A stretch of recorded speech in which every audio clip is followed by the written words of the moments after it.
ಮೊನ್ನೆ ಪ್ರಿಯಾಂಕಾ ಖರ್ಗೆ ಹೇಳಿದ್ದಾರೆ, 300-400 ಕೋಟಿ ರೂಪಾಯಿ ಖರ್ಚು ಮಾಡಿ RSS ಕಚೇರಿ ಕಟ್ತಾ ಇದ್ದಾರೆ. ಎಲ್ಲಿಂದ ಬಂತು ದುಡ್ಡು? ಕೋಟಿ ಕೋಟಿ ಸ್ವಯಂ ಸೇವಕರು ಟ್ರಸ್ಟ್ಗಳು ಮಾಡಿ ಆ ಟ್ರಸ್ಟ್ಗಳು ಹಣ ಕೊಡ್ತಾರೆ. ಆ ಟ್ರಸ್ಟಿನ ಮುಖಾಂತರ ಸಂಸ್ಥೆಗಳು ನಡೀತಾ ಇದೆ. ಸೇಲ್ಸ್ ಟ್ಯಾಕ್ಸ್, ಕಮರ್ಷಿಯಲ್ ಟ್ಯಾಕ್ಸ್,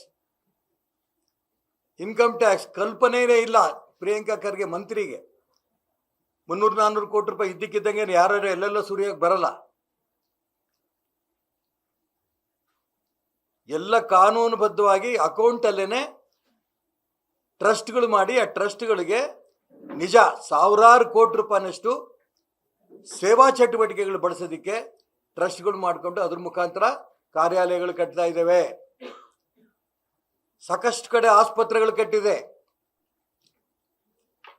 ಸಾಕಷ್ಟು ಕಡೆ ವಿದ್ಯಾಸಂಸ್ಥೆಗಳು ಕಟ್ಟಿದೆ.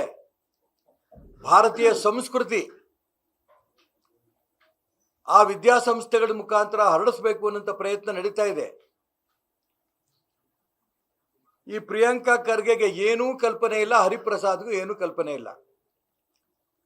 ಸೋನಿಯಾ ಗಾಂಧಿ, ರಾಹುಲ್ ಗಾಂಧಿಗೆ ಸಂತೃಪ್ತಿ ಪಡಿಸಬೇಕು ಅನ್ನೋಂಥ ಒಂದೇ ಉದ್ದೇಶಕ್ಕೆ RSS ಅನ್ನು ಟೀಕೆ ಮಾಡೋದು.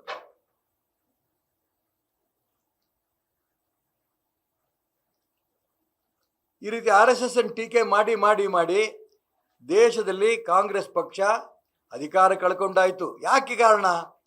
ರಾಷ್ಟ್ರೀಯತೆಯನ್ನು ಜಾಗೃತಿ ಮಾಡ್ತಾರಂತ, ಹಿಂದುತ್ವವನ್ನು ಜಾಗೃತಿ ಮಾಡ್ತಾರಂತ RSS ಮುಖಾಂತರ ಸ್ವಯಂ ಸೇವಕರು ರಾಷ್ಟ್ರಭಕ್ತ ಸಂಘಟನೆಗಳಿಗೆ ಬೆಂಬಲ ಕೊಡ್ತಾ ಇದೆ. ಹಾಗಾಗಿ ಕಾಂಗ್ರೆಸ್ ನಿರ್ನಾಮ ಆಗ್ತಾ ಇದೆ, ಭಾರತೀಯ ಜನತಾ ಪಾರ್ಟಿ ಬೆಳೀತಾ ಇದೆ.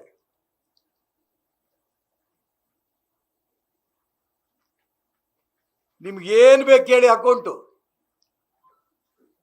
ಕೊಡಕ್ಕೆ ತಯಾರಿದ್ದೀವಿ.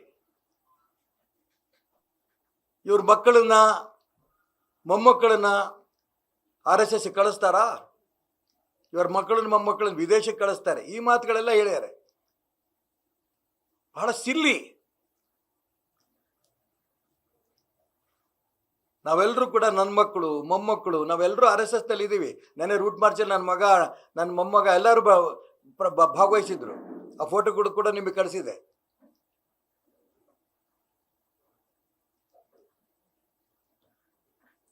ನಾನು ಅದಕ್ಕೋಸ್ಕರ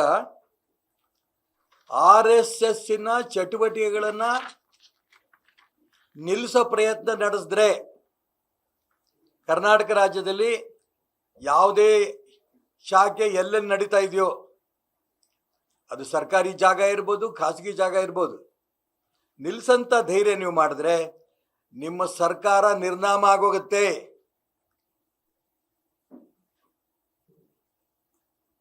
ಇದಕ್ಕೆ ಮೂಲ ಕಾರಣ ಸಿದ್ದರಾಮಯ್ಯನವರೇ, ಮಲ್ಲಿಕಾರ್ಜುನ್ ಖರ್ಗೆ, ಪ್ರಿಯಾಂಕಾ ಖರ್ಗೆ ಮತ್ತು ಹರಿಪ್ರಸಾದ್ ಕಾರಣ. ನಿಮ್ಮ ಮುಖ್ಯಮಂತ್ರಿ ಸ್ಥಾನ ತೆಗಿಸ್ಬೇಕು ಅನ್ನೋಂಥಕ್ಕೆ ಇವ್ರು ಕೊಟ್ಟಿರೋಂಥ ಸಲಹೆ ಇದು. ಜೋಪಾನವಾಗಿ ರಾಜಕಾರಣ ಮಾಡಿ.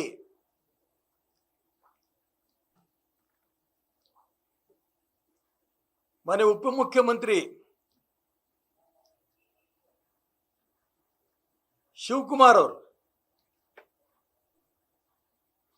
ಕರಿ ಟೋಪಿ ಮನುಷ್ಯ, MLA ಬಾಯಿ ಕಡೆ, ಉಪಮುಖ್ಯಮಂತ್ರಿ ಹುದ್ದೆಗೂ ಕೂಡ ಗೌರವ ಕೊಡದೆ ಆ ಸ್ಥಾನದ ವಿಶೇಷತೆಯನ್ನು ಅರ್ಥ ಮಾಡಿಕೊಂಡೆ ಅದು ಹಿಂದಿನ ಕಾಲದಲ್ಲಿ ಯಾವ ರೂಪದಲ್ಲಿದ್ದರೋ ಅದೇ ರೂಪದ ಭಾಷೆ ಇನ್ನೂ ಬಳಸ್ತಾ ಇದ್ದಾರೆ. ಉಪಮುಖ್ಯಮಂತ್ರಿ ಸ್ಥಾನಕ್ಕೆ ಗೌರವ ಕೊಡಬೇಕು. ಆ ದಿಕ್ಕಿನಲ್ಲಿ ಶಿವಕುಮಾರ್ ನಡ್ಕೊಡ್ಲಿ ಅನ್ನೋಂಥ ಮಾತು ಕೂಡ ಅವ್ರಿಗೆ ನಾನು ಹೇಳಕ್ಕೆ ಇಷ್ಟಪಡ್ತೇನೆ. ಒಟ್ಟಾರೆ RSS ಸುದ್ದಿ ಬಂದರೆ ಬಂದು ನೋಡಿ, ನೀವೆಲ್ಲೆಲ್ಲಿ ಶಾಖೆ ನಡೀತಾ ಇದ್ದಾವೋ ಅದೆಲ್ಲ ನಿಲ್ಲಿಸಿ ನೋಡಿ, ನಿಮ್ಮ ಹತ್ರ ತಾಕತ್ತಿದ್ರೆ. ಇದು ನನ್ನ ಸವಾಲು ಅವರಿಗೆ.